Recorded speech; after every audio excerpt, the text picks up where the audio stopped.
The underestimation. Commander Razik's three eyes blinked in sequence as he reviewed the holographic data floating above his command console. The blue light cast eerie shadows across his slate-gray skin, highlighting the ridged crest that ran from his forehead to the base of his skull, a mark of his high military rank in the Galactic Federation. Earth, he muttered, the word sounding harsh through his translator. Primitive, contentious, and completely oblivious to the greater universe. Threat assessment. Lieutenant Kyra, his intelligence officer, stepped forward. Unlike the commander, her skin had a faint purple hue, a trait of those from the inner colonies. Our preliminary assessment places them at threat level 3, Commander. Barely worth continuous monitoring. Razik flicked through images of Earth's cities, their rudimentary spacecraft, and their political structures. Humans in business attire arguing in chambers of governance. Military personnel with what the Federation considered little more than toys for weaponry. Spacecraft that could barely reach their own moon without tremendous effort. Look at them, Razik said with a dismissive gesture. They've split their planet into arbitrary nations. They still burn fossil fuels. Half of them don't even believe in basic scientific principles. He enlarged an image of a human protest where some carried signs claiming their planet was flat. And they expect to be taken seriously. Kyra shifted uncomfortably. Commander, with respect, there are anomalies in their development pattern that concern me. Anomalies. Razik raised an eye ridge. Their technological progress is unusually rapid and unpredictable. Most species follow predictable development paths, but humans seem to make intuitive leaps. They've gone from primitive flight to rudimentary space travel in less than a century. Razik waved away her concerns with a four-fingered hand. Rapid but inefficient. Their technology is crude, unrefined. They have nuclear weapons, yes, but they've only used them against themselves. And what good would such primitive weapons be against our quantum shields? He entered his authentication code, finalizing the assessment. Level 3 it is. Basic surveillance only. We'll reassess in 50 Earth years. Kyra bowed slightly. As you command. 12,000 kilometers above Earth, in a space station hidden behind a stealth field that bent light around its hull, Dr. Elena Santiago peered through a microscope at what might be the most important technological breakthrough in human history. Quantum state confirmed, she said, excitement barely contained in her voice. The disruption cascade is stable. Her colleague, Dr. Rajesh Patel, checked readings on a nearby console. Pattern holds at 97% efficiency. That's well above our threshold. Elena straightened, brushing a strand of dark hair from her face. At 42, she was relatively young to be leading Earth's most classified project, but her brilliance in quantum mechanics had made her the obvious choice. 7 years, she said softly. 7 years since they made contact, thinking we were just primitives worthy of their pity. Rajesh nodded. And 5 years since we began reverse engineering their technology from the educational materials they so generously provided. When the Galactic Federation had first revealed itself to Earth, they had come not as conquerors, but as benevolent guides, advanced beings ready to help a primitive species take its first steps into a larger universe. They established cultural exchange programs, offered limited technological insights, and invited human representatives to Federation outposts as observers. What they hadn't expected was humanity's capacity for deception. Director William Chen entered the laboratory, his presence immediately commanding attention. As head of the United Earth Defense Initiative, he oversaw the global response to the discovery of alien life, a response that had united formerly hostile nations in unprecedented cooperation. The Federation's survey team completed their assessment, Chen announced. We've been officially classified as a Level 3 threat. Minimal monitoring, no restrictions on our activities within our solar system. Elena couldn't help but smile. They bought it completely. Hook, line, and sinker, Chen confirmed. Every leaked communication, every carefully staged demonstration of our primitive technology, every orchestrated political dispute, They believe we're centuries away from being a concern. Rajesh gestured to the quantum disruptor prototype. Little do they know we've already cracked the fundamental principles of their communication networks. How soon can we deploy? Chen asked. Elena brought up a holographic display showing Earth's solar system, with dozens of blinking points indicating deployment locations. Phase 1 units are ready for installation throughout the system. Once activated, they'll create a cascade effect that will temporarily disrupt all quantum communications within a light-day radius. The Federation outpost near Jupiter will be completely isolated. And Phase 2. Our operatives at the Federation outposts are in position.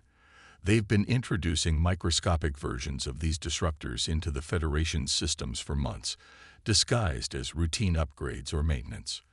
When activated, they'll spread throughout the Federation's communication network like a virus. Chen nodded, his expression serious.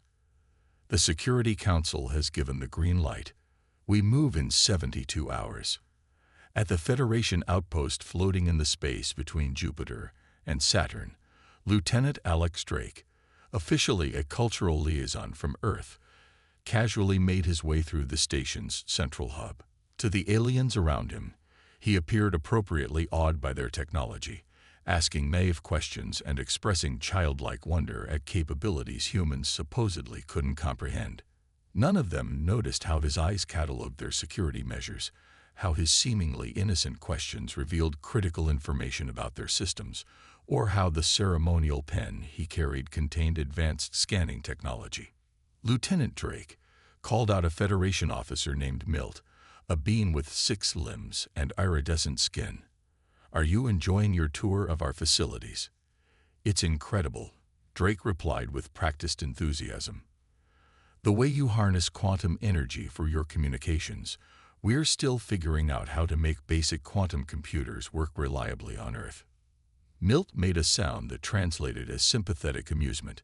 Your species shows promise, even if you are quite young. In time, you may develop similar technologies.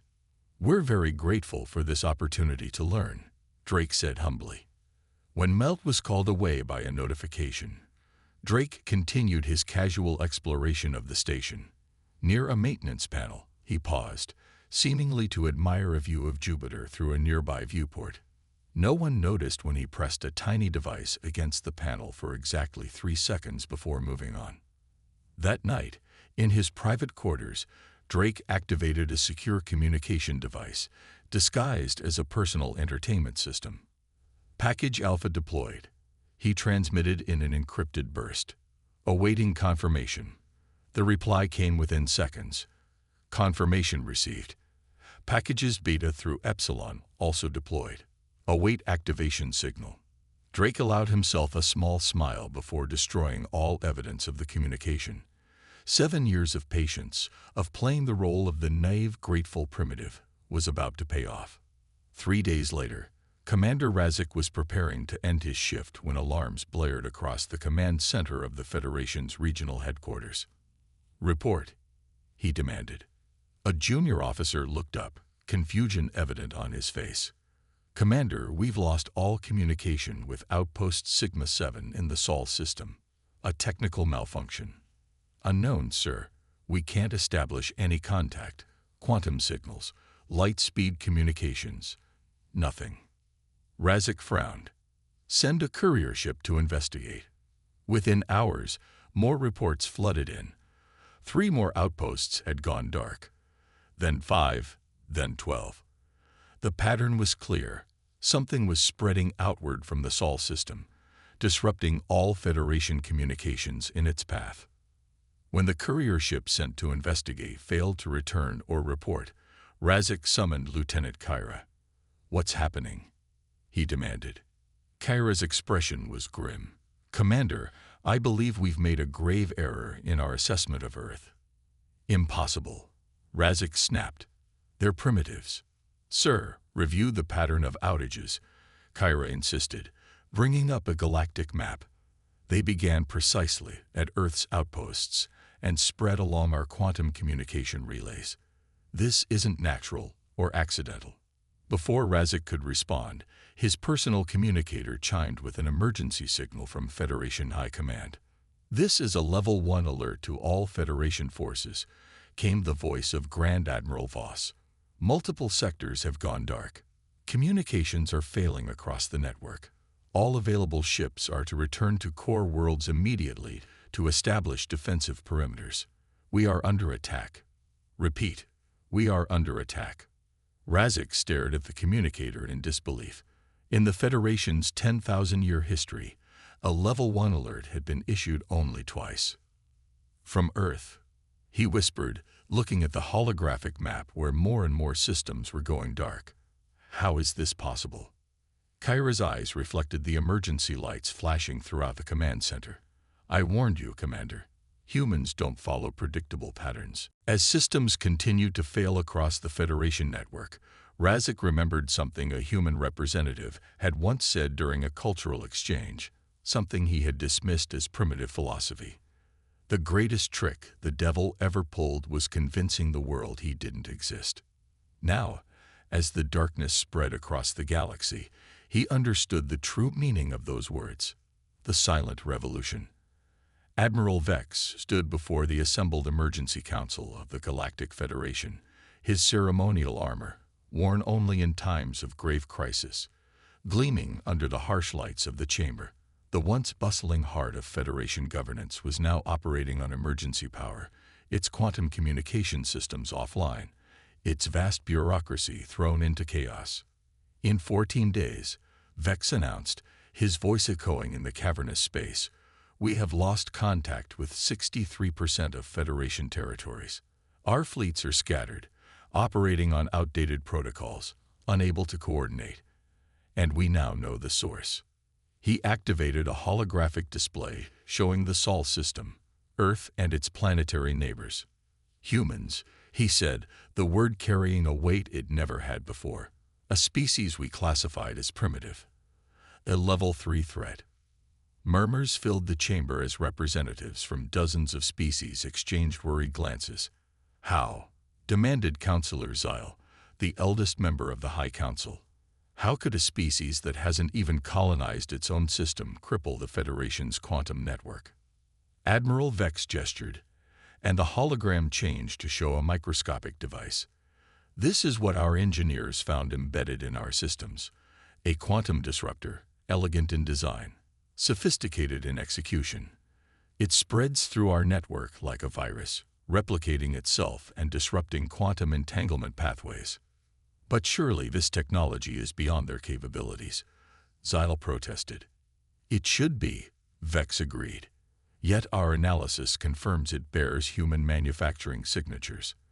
The inescapable conclusion is that they reverse-engineered our own technology and turned it against us." Councillor Thrix, representative of the Scientific Coalition, leaned forward.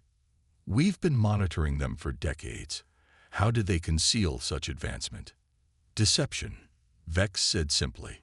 "Every demonstration of their technology, every political dispute we observed, every seemingly primitive aspect of their civilization, it was theater, a carefully crafted performance designed to lower our guard." The implications hung heavy in the air. If humans had deceived them so thoroughly about their technological capabilities, what else might they be hiding? On the Federation battleship Indomitable, floating in deep space with its quantum drives inoperable, Commander Razik reviewed the limited intelligence available. Without the quantum network, the Federation had been reduced to using antiquated communication methods, light-speed transmissions that took hours or days to reach their destinations. "This was not a spontaneous uprising," he told his assembled officers. "This was planned from the moment of first contact. While we were studying them, categorizing them, they were studying us, learning our weaknesses." Lieutenant Kyra, now promoted to his chief intelligence officer, displayed images captured from Earth's transmissions over the previous months. They showed massive space installations that had somehow escaped Federation notice, sleek vessels that bore little resemblance to the clumsy rockets they had previously observed. They hid their true capabilities behind a facade of primitive technology, Kyra explained. Every human representative we welcomed onto our outposts was gathering intelligence. Every cultural exchange was an opportunity for them to study our systems. "And now?" asked the ship's captain. "Now they're expanding," Kyra said grimly. "With our network down, our ships isolated, they're moving outward from their system, establishing control over key transit points." A young officer spoke up. "But we still outnumber them vastly. Once we reorganize, surely we can overwhelm them with sheer force." Razik shook his head. "Without quantum communications, coordination of a large-scale assault would be nearly impossible. And we have reason to believe they've developed countermeasures against our weapons as well." "So what do we do?" the officer asked, fear evident in his voice. Before Razik could answer, the ship's emergency sirens blared.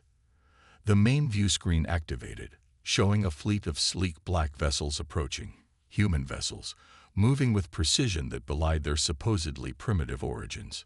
"Battle stations," the captain ordered, but Razik raised a hand. "Wait, they're transmitting something." On Earth, Dr. Elena Santiago stood in the Global Command Center of the United Earth Defense Initiative, watching as screens displayed the positions of human fleets throughout the solar system and beyond. What had begun as a defensive measure, protecting Earth from potential Federation aggression, had evolved into something more ambitious. "Admiral Fletcher's battle group has secured the Proxima Centauri Gateway," reported a tactical officer. "Federation forces have withdrawn to regroup." Director Chen nodded in satisfaction. "And the Quantum Disruption Network?" 97% deployment. Federation communication remains crippled across all surveyed sectors. Elena studied the strategic display, marveling at how far humanity had come in such a short time. 7 years ago, humans hadn't known alien life existed. Now they were challenging the dominant power in the galaxy. "The Federation flagship Indomitable has been located," announced another officer. "Commander Razik is aboard." Elena and Chen exchanged glances. Razik, the Federation commander who had so confidently classified Earth as a minimal threat, had become a symbol of the Federation's fatal arrogance. "Open a channel," Chen ordered. When Razik's face appeared on the main screen, Elena stepped forward. "Commander Razik, I am Dr. Elena Santiago, Director of Advanced Technologies for the United Earth Defense Initiative." Razik's 3 eyes blinked in sequence, a sign of surprise. "Dr. Santiago, I assume you are the architect of our current difficulties." "One of many," Elena replied. "Commander, the Federation made a critical error in its assessment of humanity. You saw what you expected to see, a primitive species, divided and technologically inferior. You never considered that we might be united in purpose while appearing divided, or that we might advance far more rapidly than your models predicted. And now?" Razik asked, his voice carefully controlled. "You've crippled our communications, isolated our forces. What are your demands? Conquest? Reparations?" Elena smiled. "Neither, Commander. Contrary to what you might believe, humanity doesn't seek dominance. We seek partnership, but partnership as equals, not as primitives to be guided and controlled." She nodded to a technician who entered a command sequence. Throughout the galaxy, in thousands of locations simultaneously, the quantum disruptors began to deactivate in controlled sequence. "We're restoring your communication network," Elena explained, "sector by sector, in a pattern that will allow your scattered forces to regroup without creating strategic vulnerabilities for either of us." Razik's surprise was evident. "You're surrendering your advantage." "We're demonstrating our intentions," Chen interjected. "We could have used this opportunity to conquer Federation worlds while your forces were in disarray. Instead, we're offering a reset, a chance to establish relations on new terms." For several moments, Razik was silent, his alien features difficult for humans to read. Finally, he spoke. "The Federation has existed for 10,000 years. We have encountered thousands of species, guided hundreds into the galactic community. Never have we been outmaneuvered like this." "Consider it a valuable lesson," Elena suggested. Never judge a species by appearances alone. The Federation Council will need to debate your proposal, Razik said carefully. Of course, Chen agreed, but they should know that we've retained the capability to reactivate the disruption network if necessary. We hope that fact will help focus the debate. After the communication ended, Alina turned to Chen. Do you think they'll agree? Chen smiled grimly. They don't have much choice. But more importantly, I think they're curious now. They underestimated us once. They won't make that mistake again. And neither will we, Alina said, looking at the galactic map where human ships were now positioned throughout Federation space, not as conquerors, but as equals demanding respect. In the years that followed, the story of how Earth had silenced the Galactic Federation became legend throughout the galaxy. Species that had been relegated to lower tiers of Federation society found inspiration in humanity's rise. The Federation itself underwent reforms, moving away from its hierarchical structure toward a more equitable model. Commander Razik, rather than being disgraced for his miscalculation, became the Federation's chief liaison to Earth, a position that required him to constantly reassess his assumptions and adapt to humanity's unpredictable nature. And Dr. Alina Santiago went down in history not just as the architect of Earth's quantum revolution, but as the diplomat who had transformed a potential galactic war into a new era of cooperation.